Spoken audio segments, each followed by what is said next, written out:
আলহামদুলিল্লাহ, আমার আল্লাহ তাআলা বহুত বড় শুকরিয়া। আমি আপনাদের সাথে আছি হাসান বিন ইউনুস মুন্সি। মুনতাকাবাত মুনতাকাব হাদিস পরিচিতি সংক্ষেপে। নাম মুনতাকাব হাদিস। মূল লেখক হযরত মাওলানা মুহাম্মদ ইউসুফ কান্দলবি সাহেব রহমাতুল্লাহ আলাইহ। উর্দু তরজমা ও তরতিব হযরত মাওলানা মুহাম্মদ সাহেব দামাত বারাকাতুল্লাহ। বাংলা অনুবাদ মাওলানা মোহাম্মদ জুবায়ের সাহেব, মাওলানা রুহুল হক সাহেব, মুফতি মোহাম্মদ উবাইদুল্লাহ সাহেব। প্রকাশনী দারুল কিতাব, 50 বাংলা বাজার, ঢাকা 1100।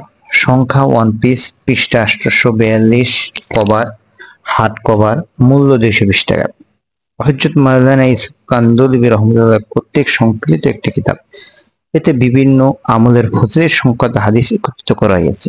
দাওয়াত ও তাবলীগের সাথীরা বিভিন্ন আমলের ফজিলত জানার উদ্দেশ্যে এই কিতাবের তালিম করে থাকে। তাবলীগ জামাতের তালিমের জন্য যে সকল হাদিস কিতাবেতে পড়া বা শোনা হয় থাকে তার মধ্যে মুনতাকাব হাদিস অন্যতম।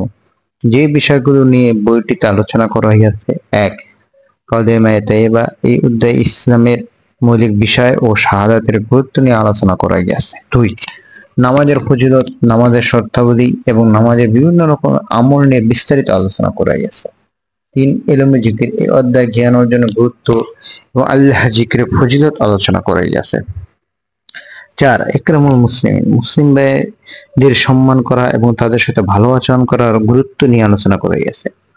5. ইখলাসের নিয়ত, নিয়ত খাঁটি হওয়ার গুরুত্ব এবং আমল ইখলাস নিয়ে আলোচনা করা গেছে। 6.